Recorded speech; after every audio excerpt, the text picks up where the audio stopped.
Welcome to the second chapter of the alternate history of Aquitaine. In the first chapter, Duke Jehan VIII of Aquitaine got control of his vassals and significantly strengthened his dynasty's position, establishing a faction for independence from France and then declaring war on his liege in April of 1069. Praised be God. Though a near thing, skillful deployment of forces and good fortune brought victory in June 1072. After some difficulty and great worry, he was able to get a son, John, in 1074, and thus prevent the division of his lands among his three daughters. Immediately after, he saw to the death of his wife so as to prevent future heirs from complicating the succession and fracturing Aquitaine. An abortive war to seize the county of Foix followed in 1076, ending when the rebellious Duke of Toulouse was reabsorbed back into the Kingdom of France. 1077 was a year for marriages and betrothals. First, the King of Navarre tried to foist a bastard off on Duke Jehan's daughter, an attempt that prompted the good Duke to arrange a proper betrothal for his own son to the youngest daughter of the Duke of Toulouse. Later that same year, he gave his daughter in marriage to the Byzantine Emperor, sealing an alliance that he hoped would secure Aquitaine from adversaries, but instead drew the dukedom into a war against the Seljuk Turks. Oh, very well. Within months, however, the emperor died in battle, and it was all for naught. Oh no! Looking to the future, Jehan sent his chancellor to Maine to begin working on fabricating a claim to that rich county. This one seems pleasant enough. The duke considered marriage again, but decided against it, preferring the freedom of unfettered latter days. Don't lose that prestige. Though the stresses of his office weighed heavily upon his heart, Looking to be English. the decade looked like it would close out well, until a grave malady struck him down at Yuletide in 1079. Well, that's an interesting thing to happen right before the end of the first session. January 1080 finds the independent Duchy of Aquitaine in the hands of a regent, with an infirm and aged duke likely to die and pass along the reins to an unready boy. How long can Jehan hold out? And will the King of France raise his host to crush Aquitaine when he dies? Let's see what comes to pass. So here we are, 2nd of January 1080. So normally when I start up a game, what I'll do is I'll do a quick check of the situation as it stands based off the last save game. I always check my vassals, see what the opinions are doing, check my court, see if there's anything weird going on in there. Check, I got a couple of people abroad getting educated by a couple of my vassals. Nothing strange there. He's up in Maine trying to build a claim.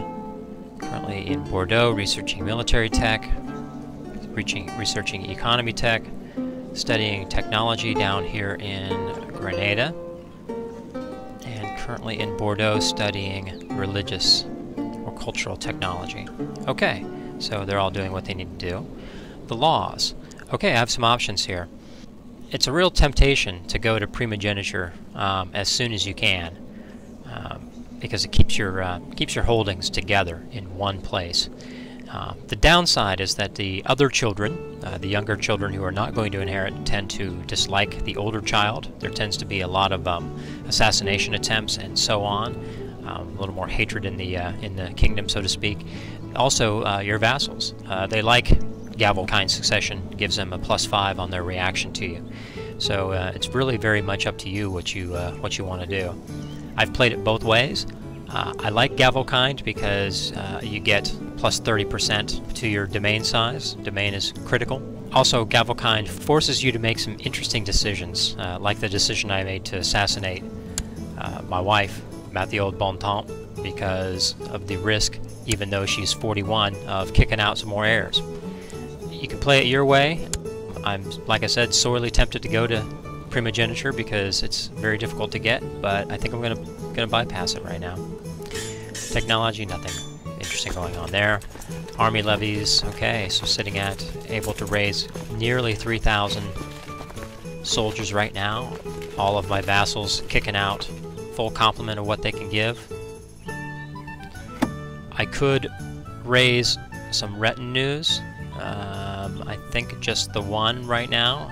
Can't raise the knight retinue because it says here that there's 500 people, but the deal is that these heavy cavalrymen are treated as more than one person against this number here, so I can't raise this type of retinue. nor can I raise this kind for the same reason. The light cavalry is considered, I think, 2, and the heavy cavalry is considered 4 for purposes of this. So you'll have a situation where you'll have this number over here on the left will be maxed out or pegged out against this possible number here, but the actual number showing up here on your map when you have it sitting there will be less than that number. So don't get confused by that. Just understand that you're getting more bang for your buck for each of these heavy cavalry and light cavalry units than you are for a typical pikeman or a heavy infantryman. So I'm going to raise 1 archer retinue in my capital. As you see here, 400 versus 100 here. So heavy infantry counts as 2, I believe. Archers count as 1. So 400 plus 200 equals 600. So then you can see how that's figured out. I sort of explained that in the larger control interface video. There's one plot out there. Grail Taillefer is attempting to kill Guillaume Taillefer. So he is the heir to the county of Angoulême. So he is going to inherit this county. And his younger brother would prefer to be the one in charge. He likes me a bit. He likes me the same amount. So I'm not going to get involved in that. Plus, it's very low plot power. Very little chance that he will succeed in doing it.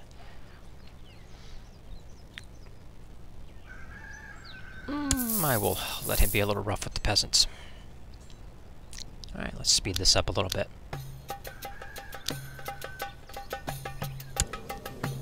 Now, what's likely to happen here is that my character will die very shortly here, and that my young boy, John de Poitou, will be thrown into the responsibilities of kingship before he is ready. Very soon, I will have the option to, and as I expected, Robert de Valverne is my chancellor. What sort of man is he? Reasonably capable. Does not like John very much because he is envious, because the next in line for the dukedom is his sister, a woman, and he has not ruled for very long, obviously.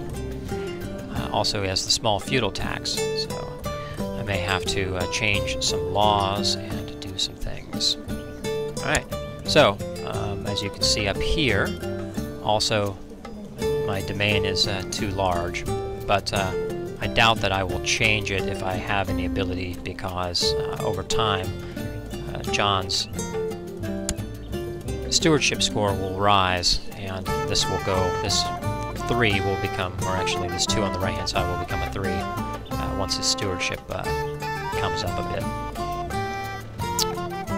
Alright, well, first order of business is hit pause. I need to review the situation. Vassals.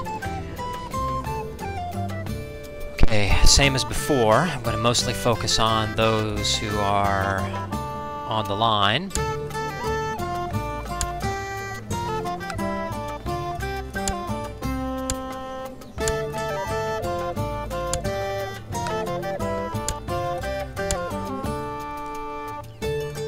Okay, well, at this stage, I've done about all that I want to do to try and improve people's opinions. This is very inefficient here. I'm spending more than 1 gold for each opinion point. I'm not used to seeing that, so that's quite difficult. I do not have the ability to change the feudal taxation laws right now because I am during a regency, and my vassals will not allow my regent to make big changes like that, even though it is what they want. So, interesting there. And other reasons why people hate me. He desires the Duchy of Gascon. Well, I'm not going to give it to him. If I were the King of Aquitaine, I could give it to him. And what would happen at that point, if I'm king, and I have more than 2 duchies, then they begin to dislike me for concentrating too much power in one person in the body of the king. But right now I've got these 3 duchies. becoming the King of Aquitaine would require more gold than I have, 400 gold, and also 200 piety. So, I didn't have the ability to do it as a grown man. I certainly don't have the ability to do it as a 5-year-old boy. Let me check for factions. Essentially what is going to happen, and what is likely to happen, is the factions will begin to grow here. They want to put other people in dukedoms and things like that, become independent from me, and so on and so forth. Alright, let's see how this goes.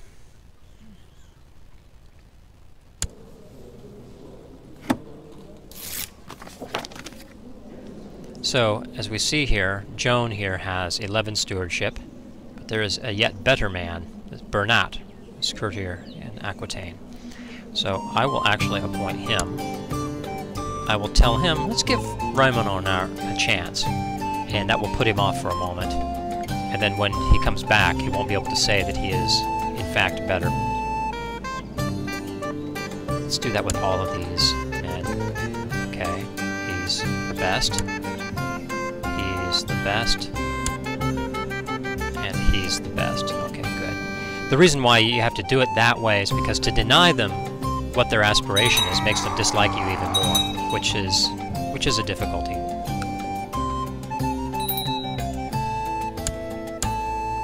Alright, so now I can find someone to educate me. So select me, and then I look at my court, and who do I have? I want to be a diplomat.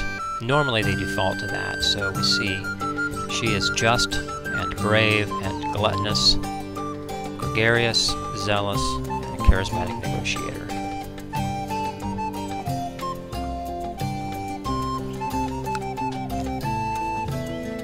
Drunkard is temperate, proud, brave, honest, shy, a scholar, and a skilled tactician.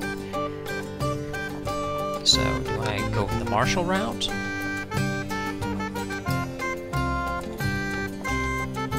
Yes, I will go the martial route. Make him at least a skilled tactician, and then he can get better through wars. So, it suggests to me that she should be married, but I see that she has all of these strong claims, being my sister. Clemencia de Poitiers is the true ruler of Aquitaine, as recognized by myself and other rulers. So, oh, yes, okay, so my father's brother, who was the duke before my father took command, has found some people who are willing to back her. So, Count Archambault of Bourbon and Count Adelbert of Perigord. Well, I have sufficient money to hire some mercenaries, and so I will not be blackmailed. But before I reply, I'm going to raise up my men that very same day and get them moving toward Bordeaux. So, Perigord and Bourbon. So what I need to do is I need to go ahead and disband that one. I need to route that one here. Route that one here as well. It's only 20 troops, but then again it is 20 troops, and we're not dealing with very large numbers here. Military, I go to mercenaries, and I need to raise myself up a band of mercenaries. Do I go with this 95 for 2,000 or 75 for 1710? I think the math works out that that's a little inefficient there. 655 less. Oh, that's interesting. Less per month. I'll do that.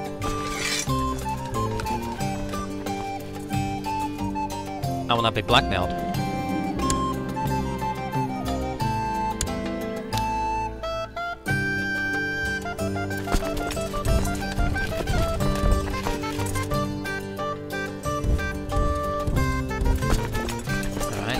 He wants to do battle in Angoulême. We will do battle in Angoulême.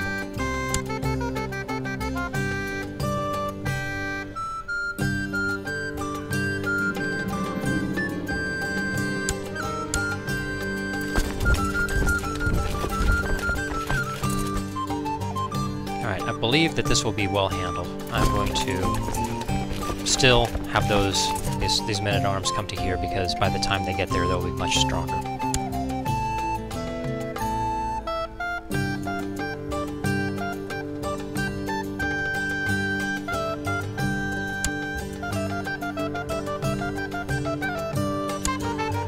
Now it's important to crush down these rebellions as quickly as possible. Ooh, not so good, but you know what? That's what the law allows me to do. So,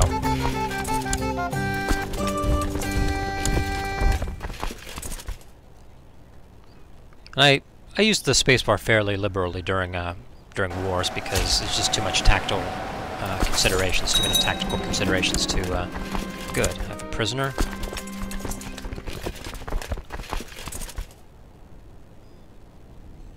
Huh. My regency. So very nice of him. So very nice of him. Well, I cannot show him any love, nor can I show him any hatred. But I will gain some prestige from it.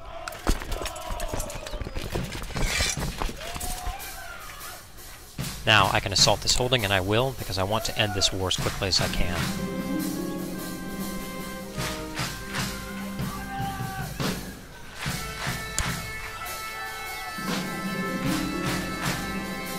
Oh, very well.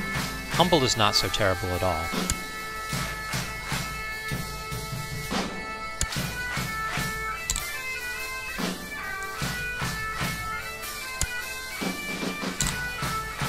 He is at 100% here, but I also want to gain the gold since I have put it to him. At this stage, I might also go over here and attempt to capture these people for ransom, but I don't need to because they're going to be imprisoned. Adalbert, Clemencia, they will be imprisoned, and I will gain 100 prestige for winning this war. Good. Now put that down. Disband this unit as soon as possible because the mercenaries are very expensive. So all in all, I spent about 66 gold there to put that deal down. Sister, get her educated. Let's see here. Now, typically what I'll do is I'll find a person who has some pretty good traits, being mindful that I may have to play this character in the future. With some fairly good traits here, and somebody who I need to be improved in terms of relations. So that will do it nicely. So yes, if I die, then the duchy will be split between these two sisters. I can press to share claims if I want to go to war against France, and I can again create the Duchy of Bourbon and the King of Aquitaine if I have enough money. So now I can look at my prisoners, and I have some. First, my sister, who allowed these people to support her. Not her fault, because I think that they can just make a faction and do it. Not her fault necessarily, but she's a liability. So I will try to make it as comfortable as possible, but she's going to remain in the house arrest for a good long time. Aiden, this prisoner here, he is just a man-at-arms. It does no good to execute him. I don't have enough piety anyway, but if I release him, my vassals will think better of me. So I will release him, simply following the orders of his lord. Archambault, Count of Bourbon. He's stressed. He may die if I keep him in prison. He has the County of Bourbon, and I can ransom him. I will do so, because gold is important. And his opinion is of limited use to me, since he's 61 years old and stressed and may die sometime in the next short while. So for that reason, I'd rather make him pay for his crimes than court his opinion. Adalbert here, he's a bit younger, not in poor health. I can ransom him for 70 gold. I can release him from prison. My vassals won't think any better of me because it doesn't stack. You don't get plus 10 for every prisoner you release. It's just one time, and then it goes away, and then you can do it again. So unless I'm going to keep this man for a long time, I won't get an additional benefit for releasing him in terms of how my vassals think of me. So I'm going to ransom him as well because his opinion of 31 is fairly good. And you can see there in this, I sent him a gift, and he went against me anyway. But I crushed a major revolt, which improves my standing in everybody's eyes. So in a way, a rebellion that comes up quickly that you're able to crush fairly easily is a very good thing. And you can, there are ways to cultivate that by letting certain vassals who are not very strong be unhappy with you and just letting them rebel. So it's a way you can take care of your business.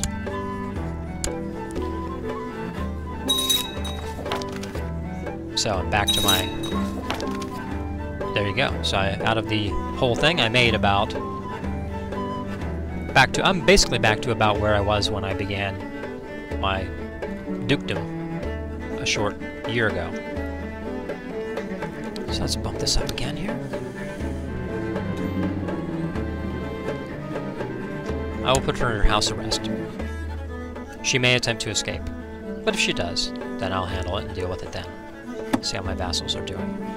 Count of Marsan. Is there anything I can do for him? Anything at all? Can I make him my cupbearer? Sure, I'll make him a cupbearer.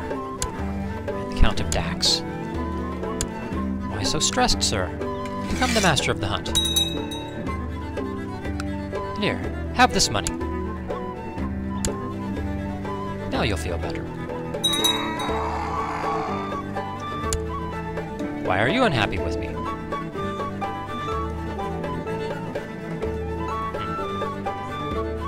Oh, yes, well, he became the Count, and yes. Yes, yes. So what, must I give you a gift too? No, I'm just going to let you be unhappy with me a little bit.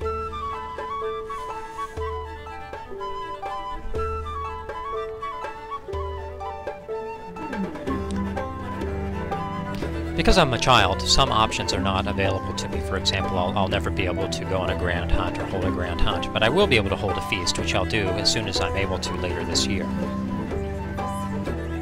Could hold a summer fair as well.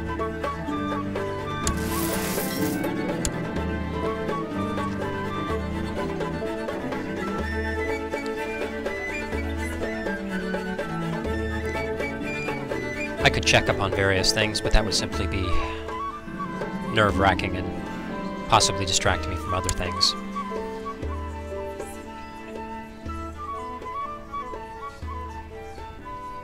As soon as it turns November, I'll hold the feast.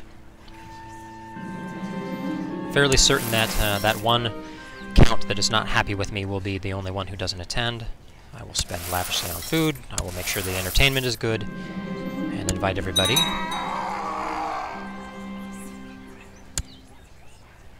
And they all came. Very excellent. Okay, so we've had some deaths here. Count Raoul is no longer guardian of my sister. And no longer my marshal. Oh no. Did he die from that duel?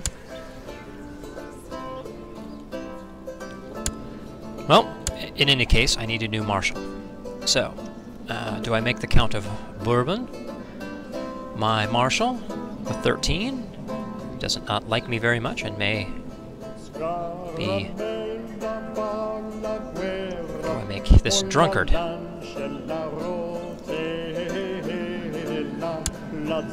Well, it brought him up 5. And the difference of 1 is not so very great.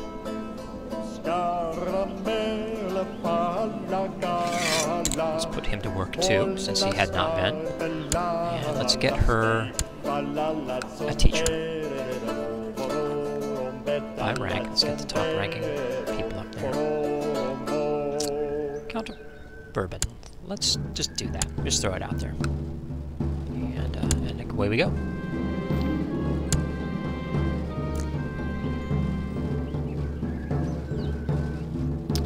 Oh wow, what a heavy cost to gain a very good trait.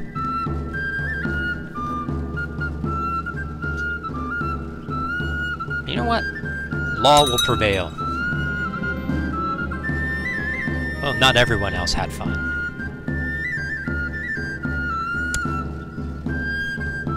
Okay, so, let's see here now. Maybe I can make this guy... No, I'm not spending 20 gold to improve his opinion by only 8. He can just be unhappy. Let's see here. When you look at the opinion, Though they don't like the fact that I was a tyrant, they do like the fact that I'm just. So in the end, it's only a -10. And like I said, that tyrancy may go away in time. Interesting how in the Middle Ages you can be thought a tyrant for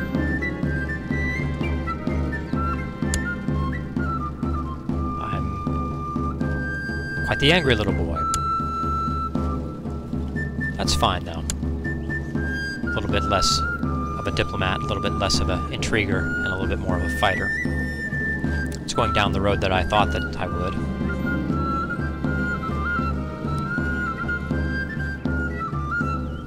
So, Elaine de Poitou, my sister. You see, the difficulty with this now is that all of these sisters have strong claims.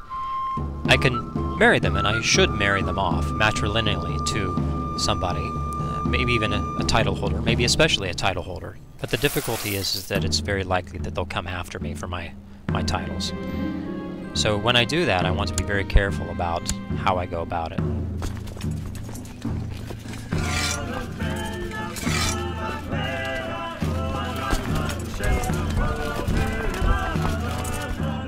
Gather up my armies in one place. So, you see, Count Adalbert of Perigord. Now what do I want to do with him? Do I want to ransom him? Or release him? Well, as it stands right now, I still have all of my vassals. Oh, interesting.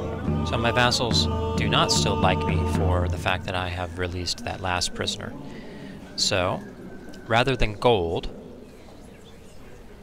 I will prefer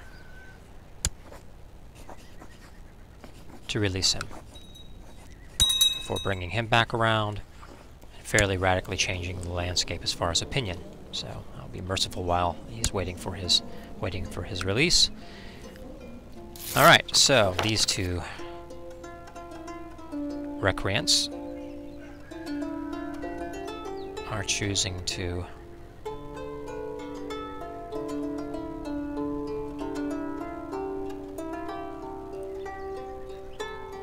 fight against me here. Interesting. It disbanded my retinue, but it must have died. So I will raise up another retinue. And they will come, their armies will come up in Angoulême and Perigord. So in these two.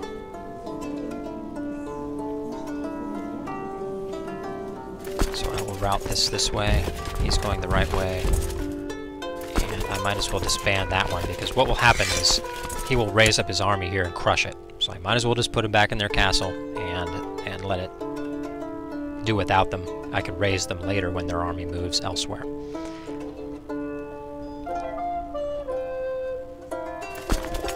I'm going to let that go for a while, because I'm going to get bigger fish to fry. Go, and I need to get myself some mercenaries. You see here, for this much more money, I get only a few more mercenaries. And look at the composition here.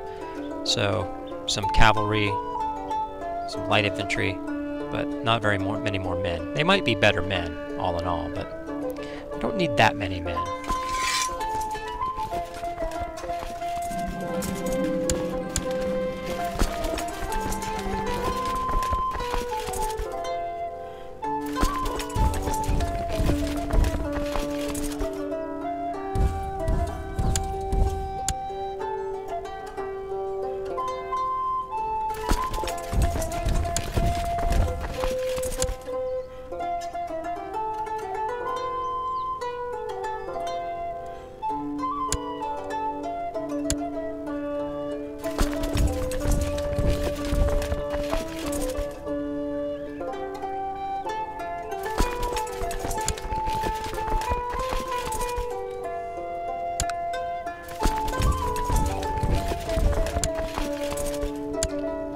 So he is going into Saintonge here.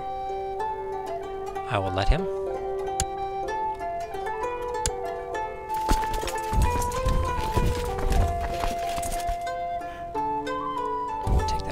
Perigord and then up to Angeli.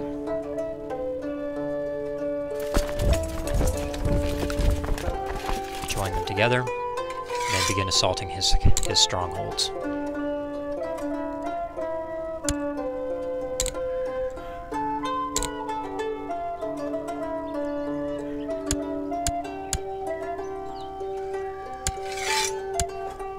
You will be in jail, man. You will be in jail. So, how does he feel about me? He has enough gold to pay for his ransom. I can ransom him. I can banish him. I can revoke his title. What I will do is, since my stewardship is likely to rise, and it certainly will rise once I marry my wife, because I'll get half of her stewardship, and it'll probably give me the ability to have a slightly larger domain. I will keep him in prison for a time.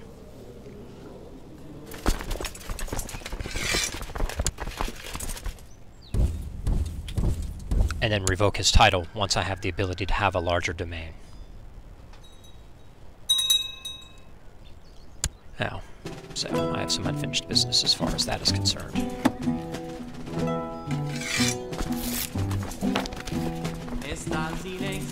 Count. Oh. Absolutely not.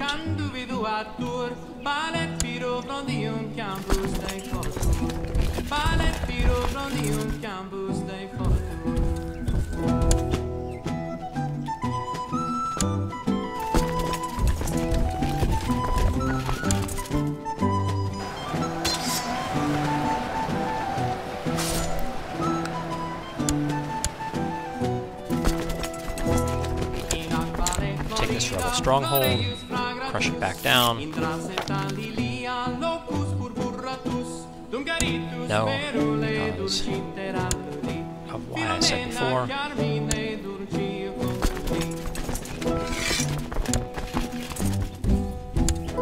And we're off to the races again.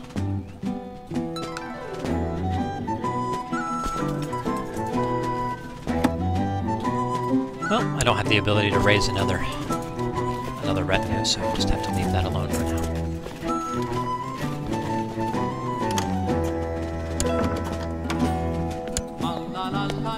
King Ramiro of Galicia and Elaine de Poitou. So, let's consider this instead of just saying no, because that's exactly what I'm going to do. So, the King of Galicia, who owns all of this, has a weak claim on the Kingdom of Castile, a weak claim on the Kingdom of Leon, wants to marry my sister, who has strong claims on everything I own. Does that sound like a good idea to you? No, not a good idea. Not a good idea. Not now, not ever.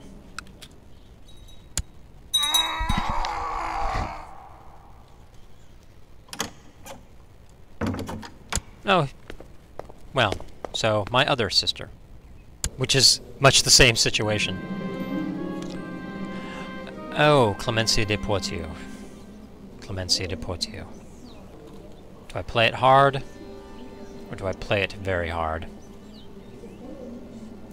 Between these kings chasing after my sisters, and her trying to escape,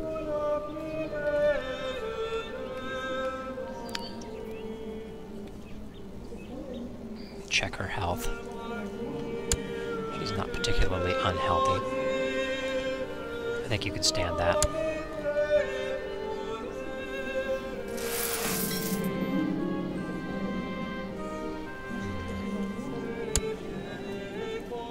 The difficulties of being a young boy in the Middle Ages and trying to rule a duchy.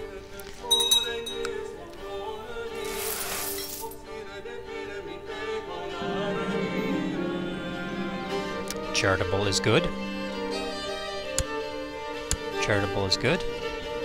So good. I'm picking up some traits that aren't in my tutor's rack here, which is fine. Good to pick up these traits.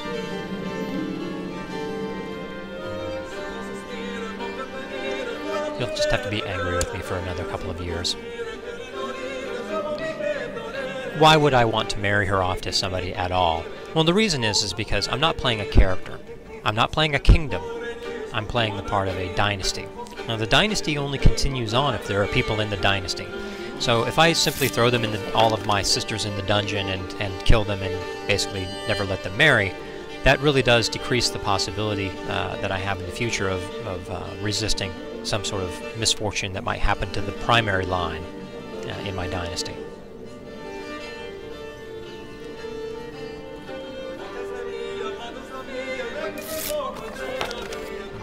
Do a quick review of this.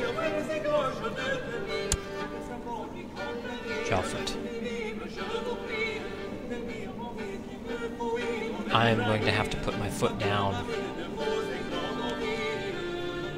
on this matter, because the difference I would get from having 1 or 2 points of martial is not worth the difficulty I would have firing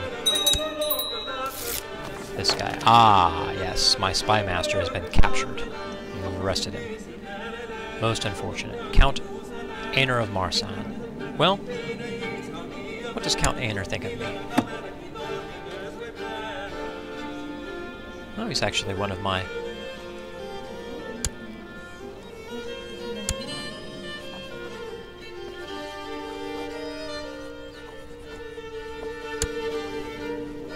I have no option to do anything with him.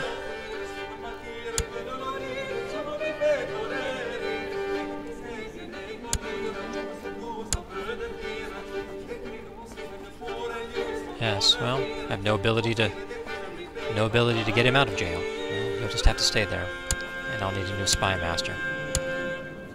Count of Bern. Back to Grenada with you. They have good technology, and I want it.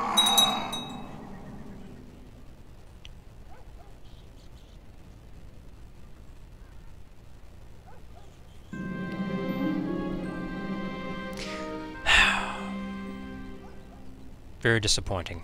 Very disappointing. This will have effects later on as well. Not only do I not gain or lose these traits or these characteristics, sloth is considered very poorly by my vassals. I'll demonstrate this. Yes, yes, you see.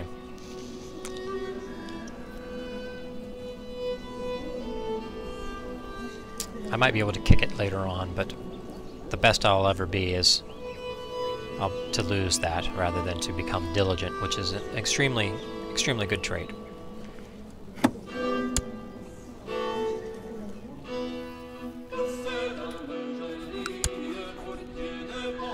Let's stop for a moment here. Consider the possibility of a feast. Yes. Let's do that.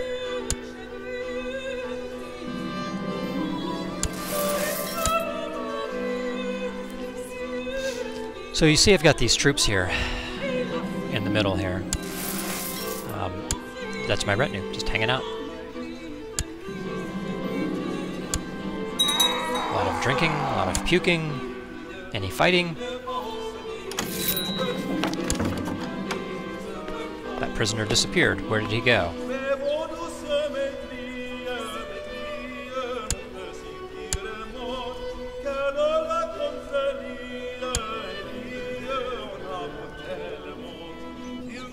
So Elaine de Poitiers seeks to kill Ines de Poitiers. Well, I'm just going to let that go. He wants to marry Elaine de Poitiers. King Ramiro of Galicia? No, denied. So, what happened to that?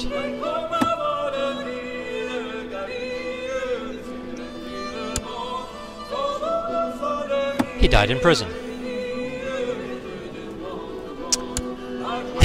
You weak son of a bitch. Very well. I lost out on the gold, I lost out on the title, I lost out on the chance. Oh well. Other chances will come to me. He's quite unhappy with me.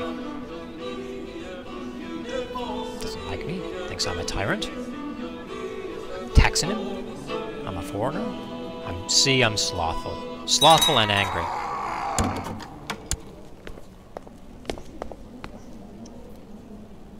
Heir to the Duchy of Brittany. These guys.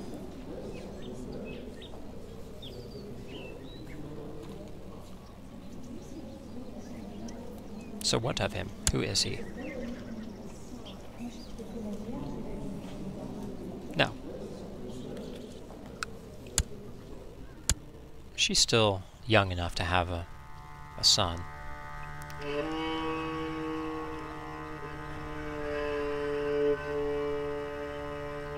Okay.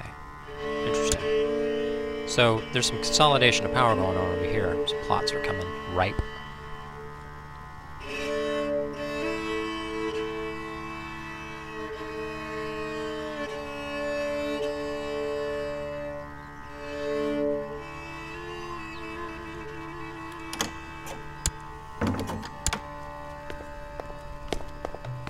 No. And he has good reason to marry my sister. It's a wonderful thing when you have the opportunity to marry someone with multiple duchy claims.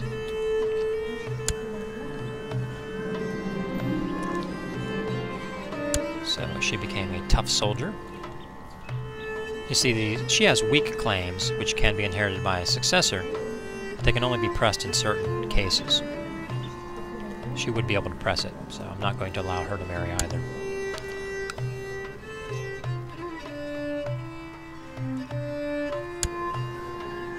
What would it take to create... No.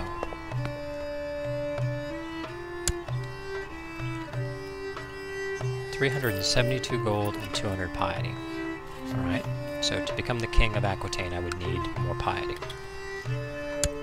Let us see.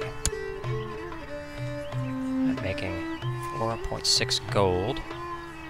Do not have the ability to increase my piety through any sort of way, like paying off the Pope.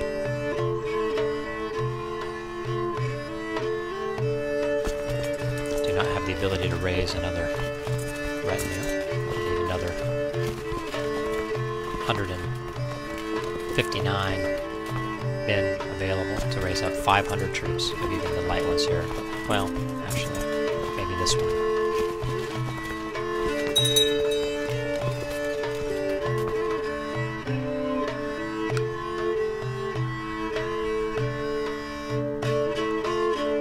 I have to continue on just a little bit longer until he becomes into his adulthood. No. That's just becoming routine now. No. Whatever the case, I don't want them to be married right now, so... The answer is no, and will be no, and will likely remain no.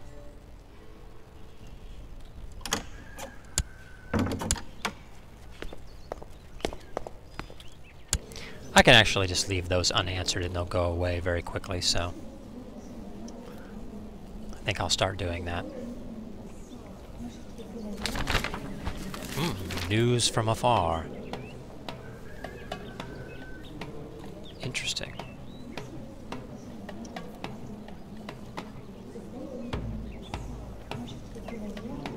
Now, as you see in this time of relative peace, my gold is just stacking up nicely.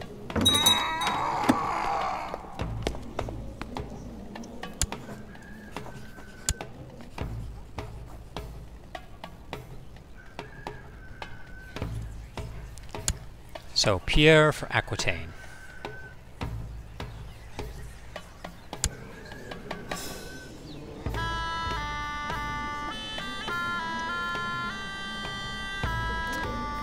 So he's just some courtier in Piedmont, which if I'm rusty on my European geography, somewhere over in here, it's irrelevant. So I have a couple of options. How do I make this go away? Well, he dislikes me so much that I cannot probably bring him around to the point where he will abandon this folly. So I will have to just simply let it run its course.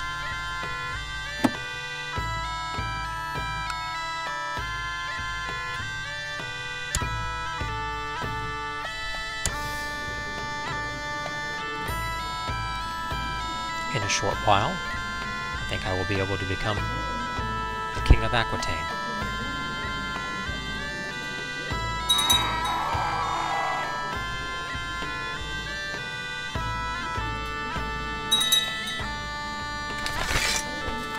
Excellent. Very shortly here, I will be able to lead a small troop, this retinue probably, to the Holy Land.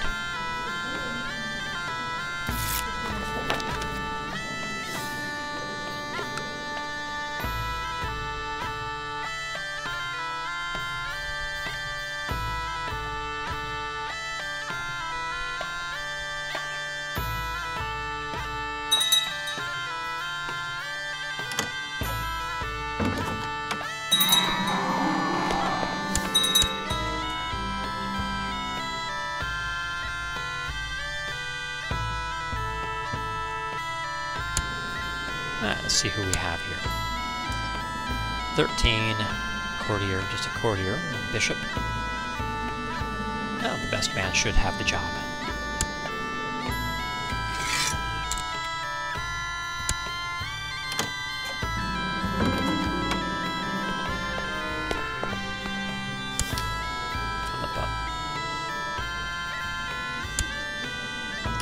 Yes, as you see, she's getting angrier and angrier as I deny her marriage. Okay, so now, at long last, my Chancellor has managed to establish a claim in the county of Maine that is held currently by Prince Richard of England. So it is held by Prince Richard of England.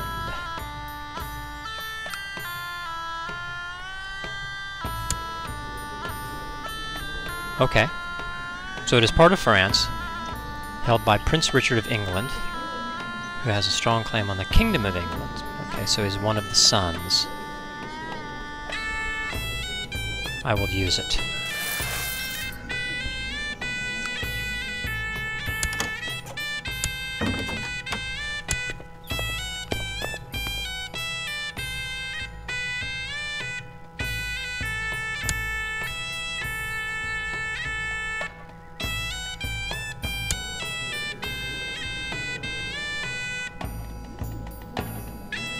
Okay, and now my regency has ended.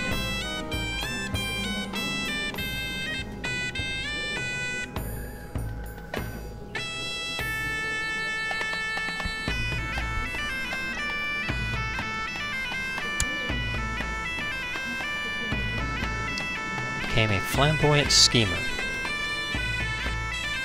I think this is where we're going to end it today, yes. So now the regency of Duke John I of Aquitaine has ended.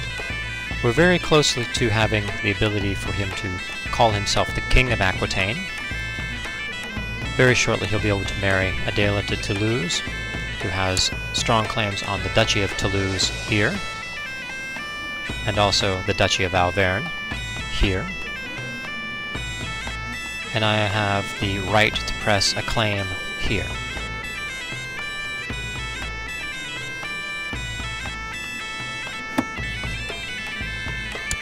My vassals are relatively happy, some of them not so happy,